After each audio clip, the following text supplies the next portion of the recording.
Hello guys, आज हम 365 days to the wedding episode 6 को एक्सप्लेन करेंगे। एपिसोड की शुरुआत में हमें ओहारा को दिखाया जाता है। वो अपने बिल्ले से माफी मांगता है क्योंकि वो उसे अकेला छोड़कर चला गया था। वो कामा को बताते हुए कहता है कि आते वक्त होंजुजी काफी शांत थी। मैंने कोशिश करी थी पर उसने मुझे एक शब्द भी नहीं कहा। मैं जानता हूँ कि वो हमेशा से ऐसी ही है, लेकिन मुझे लगा था कि शायद हम थोड़ा सा करीब आ गए, एक दूसरे को अच्छे से जानने लगे हैं, लेकिन मैं शायद गलत था। वो कहता है समझ में नहीं आता आखिरकार उसने ऐसा क्यों किया होगा। और वो कहता है कहीं मुझसे कोई गलती तो नहीं हो गई, क्या मेरे परिवार वालों ने उससे कुछ कहा होगा, या फिर हमारा रिश्ता बस ऐसा ही है। इसके बाद वो अपना फ्लैशबैक याद करता है। वह अजीब सा फेस बनाकर कहता है कि अच्छा हुआ मैंने इससे ज्यादा कुछ भी नहीं कहा। अगले सीन में हमें रिका दिखाई जाती है। फिर हम देखते हैं वो भी अपना फ्लैशबैक याद करती है। वो अपने मन में कहती है बहुत हुआ, मुझे ये सब सोचने का कोई हक नहीं है। और वह कहती है कि मेरे दिमाग में तो कुछ और ही चल रहा है। मुझे लगने लगा था कि वो भी मेरे बारे में ऐसे ही सोचता होगा। और वो कहती है कैसी बकवास कल्पना है मेरी। अगले सीन में हमें ऑफिस का सीन दिखाया जाता है। कुरोकावा कहते हैं इस साल हम डोमेस्टिक ट्रैवल पर ध्यान देने वाले हैं, इसलिए ज्यादा से ज्यादा टिकट की बिक्री की जाए। फिर हम देखते हैं सिंसी अपना मंत्र शुरू कर देता है। इसके बाद हम देखते हैं कुरोकावा भी उसका साथ देती है, यहाँ तक कि पूरी टीम भी उसके साथ लग जाती है। फिर हम देखते हैं ओहारा उसे गुड मॉर्निंग करता है। रिका भी उसे गुड मॉर्निंग करती है, लेकिन ओहारा उसे ही देख रहा होता है। इसके बाद खाने का वक्त हो जाता है। एक लड़की उससे कहती है क्या स्वादिष्ट खाना लाए हो तुम। वो कहता है हर रोज मेरी पत्नी ऐसा ही खाना बनाती है। गोंडा कहता है तुम तो बहुत किस्मत वाले हो भाई। वो दूसरी कहती है कि मैं ऐसा खाना अपने हस्बैंड को बनाकर नहीं देती। और वह कहती है कि मुझे तो मेहनत लगती है। सिंसी मुस्कुराकर कहता है मैं कितना खुश नसीब हूँ। गोंडा कहता है कि तुम अपनी पत्नी की कितनी तारीफ करते हो। वह दूसरी कहती है तुम्हारी लाइफ सेट है सिंसी। अगले सीन में हम देखते हैं गोंडा और ओहारा दोनों लंच कर रहे होते हैं। गोंडा कहता है मुझे भी अपनी पत्नी के हाथ का खाना खाना है। वो कहता है तुम्हारा मेरे साथ ड्रिंक करने का मन कैसा हुआ। गोंडा कहता है ऐसा मत कहो, मैं तो तुमसे बस सलाह मांगने आया हूँ मेरे लव गुरु।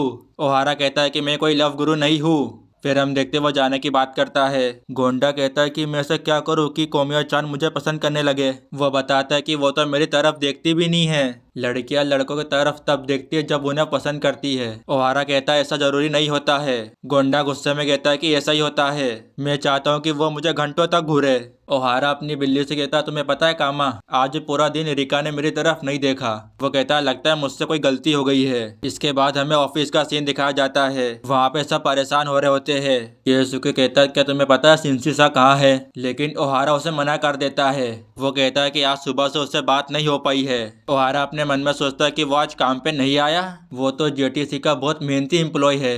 रिका कहती है कि मैंने आपकी टिकट कंफर्म कर दी है। और वह कहती है कि आप बिल्कुल चिंता मत कीजिए।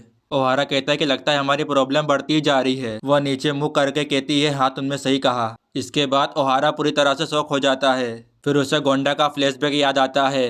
गोंडा कहता है कि लड़की लड़कों को तब देखती है जब वो उन्हें पसंद करती है। ओहारा अपने मन में कहता है तो इसका मतलब ये मुझसे नफरत करती है। और वो कहता है कि आंसू जाने से पहले हमारे बीच में सब कुछ ठीक था, अचानक ऐसा क्या हो गया। अगले ही पल वहाँ पे सिंसी का बेटा आ जाता है। वो कहता है कि मैं अपने पापा को ढूंढ रहा हूँ, क्या वो ऑफिस आए हैं। एक पूछती क्या तुम सिंसी सा के बेटे हो। कोमिया कहती है तुम्हारे डैड ऑफिस नहीं आए हैं, क्या तुम्हें पता है कि वो कहाँ पर है।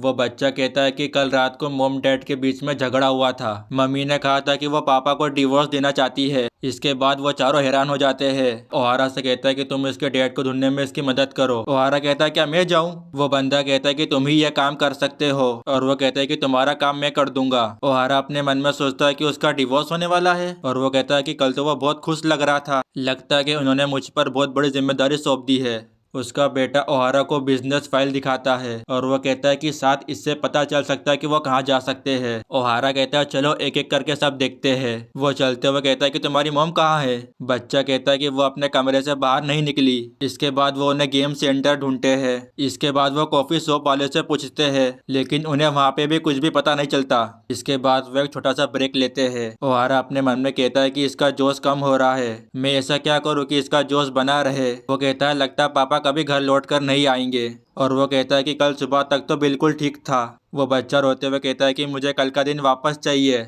ओहारा अपने मन में कहता है कि मैं इस बच्चे के लिए कुछ भी नहीं कर सकता। उसे अपने डैड का फ्लैशबैक याद आता है। और वो कहते हैं कि वक्त तो आ चुका है कि तुम अब अधूरी जिंदगी जीना बंद कर दो। फोन पे कुरोकावा कहते हैं कि तुम उसे अब तक ढूंढ नहीं पाए। ओहारा कहता है कि मैं सबसे बात कर चुका हूँ। फिर हम देखते हैं जोरसन बात करते हैं और वो उन्हें एक जगह का पता बताते हैं। अगले सीन में हम देखते हैं वो उस बार पर आ जाते हैं। इसके बाद वो तीनों भी वहाँ पर ही आ जाते हैं। ओहारा कहता है कि तुम सब यहाँ पे।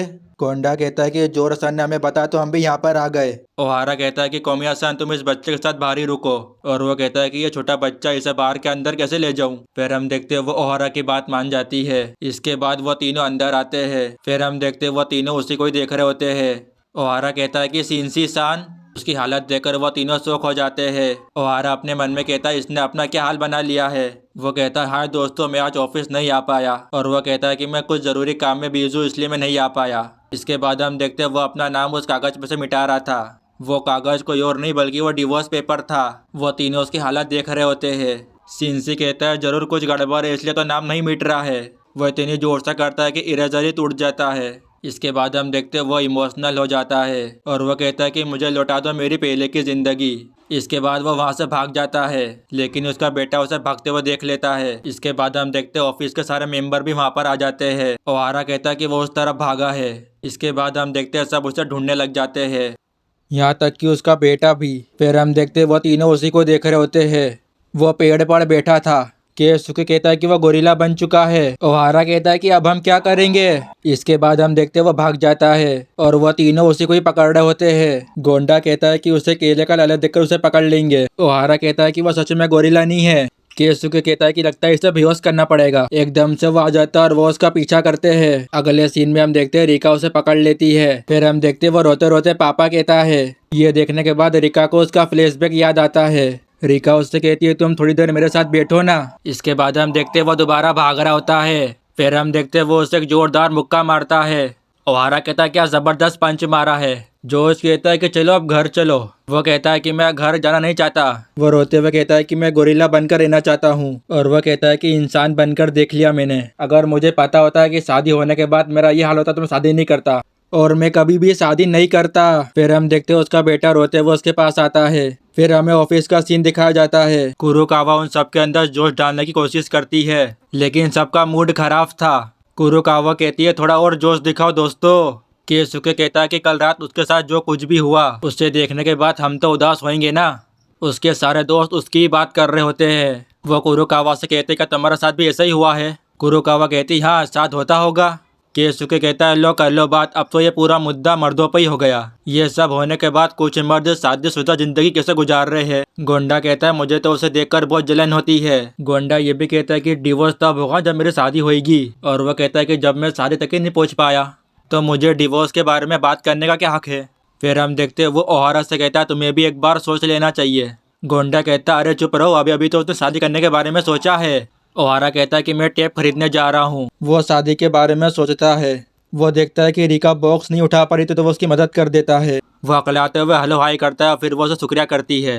वो अपने मन में कहता है लगता है ये मुझसे अभी तक नाराज है। रिका उससे कहती है काश उसका डिवोर्स ना हो। वो अपने मन में कहता है क्या ये मुझसे बात कर रही है। वो फैसला करता है कि मेरे लिए चुप रहना ही सही होगा। रिका उससे कहती है thank you very much Ohara san. वो अकलाते हुए कहता है कोई बात नहीं। वो घर जाते हुए कहती है पता नहीं मुझे उससे किस तरह बात करनी चाहिए। इसके बाद हम देखते हैं वहाँ पे नाव आ जाती है और वो उसकी मदद मांगती है, और ये एपिसोड यहाँ पर ही ख़त्म हो जाता है।